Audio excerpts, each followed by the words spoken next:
Before I get into this video, I just want to let you know that this topic is perceived to be very controversial to some, so please be civil in the comment section. Discussion is good, but let's be nice. What is Elo Hell? The theory of Elo Hell has existed for quite a long time, not just in Overwatch, but amongst most competitive online games. Elo Hell is considered to be the range of the game where most players lie. The idea of it is that it is nearly impossible to climb out of. The average rank for experienced players is considered to be gold to platinum. However, some people say that Elo Hell exists beyond that, even in diamond to lower ranks such as silver or bronze. The reason it is considered nearly impossible is that no matter how good you are, you can't win your games just on your efforts alone, and that you'll have teammates holding you back, or the conditions of your games in your ranks are bad. Based on my 6 years of playing Overwatch and other competitive games, I'm pretty sure I know the answer, along with other high-ranked players and people who make the matchmaker. Is Elo Hell real? The short answer is no. And here's the main reason. Competitive matchmakers want to place you where they think you are amongst other players. They do this with your matchmaking rating, otherwise known as MMR. The reason players can't climb to higher ranks is because they're comparing you to everyone else in your rank and determining where you should be. I did a poll on YouTube asking whether Elo Hell is real, and here were the results from almost 200 people. 70% of people said yes, it is real, and 30% said no. I was very surprised when I saw this. I've always been one to keep up with everything the Overwatch team has said and watching it closely. Specifically, I always watch very closely when they talk about the matchmaker. Also, game developers of other games state that Elo Hell is not real, and that is based on cognitive bias, meaning that we come to conclusions based on things we are able to perceive, and matchmakers don't show us our real MMR, so how would we even know? People who believe in Elo Hell are not stupid. It's only natural for us to come to that conclusion, when they haven't seen evidence that proves otherwise. Well, there are plenty of videos on YouTube documenting what happens when you put low-ranked players who believe they are better into lobbies with players who are better. Very rarely they can hold their own. The reason for players not being able to rank up is because they are not improving, and not improving their MMR. So if you think about it, in your games you might complain about your team saying they're holding you back. However, wouldn't that be happening to everyone in your rank? So how do you escape this so-called Elo Hell? Well, if you improve slightly better than the people in your rank, then you'll eventually be pushed up because you'll be the outlier. Whether slowly or fast, you can escape. But then why is nobody improving? This is my motto for improving. You do not get better just by playing. Sure, you could be new to the game, so you would need to play to get better and learn the game. But for people who have been playing for years, it isn't as clear as what you should be doing to improve. So how do you really improve? Well, if you want to rank up, there's plenty of ways to permanently make you a better player, such as getting coaching, watching over and being critical of your own games, improving your mechanics and aim, watching high-ranked players play the game, watching guides on how to improve, and so on. There's a lot of ways. Sometimes doing just one will help you improve and rank up, but other times you'll have to improve in multiple ways. I remember back in Overwatch, I was Diamond for the longest time. I played for years, and I never thought I'd reach Masters. I even did aim train regularly, and I would get very close, I just couldn't get it.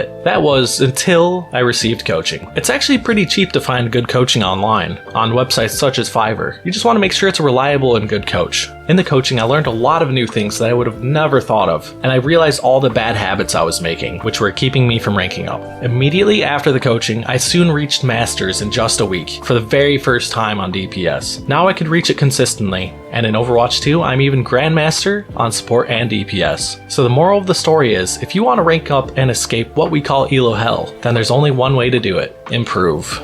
Anyway, I just want to say that only 2% of my viewers are subscribed, so if you enjoyed this video, please consider subscribing. You don't have to, of course, but I want to keep working my best to provide good quality videos and great Overwatch content for you. It would really help me out. So thank you all for watching, and I'll see you in the next one.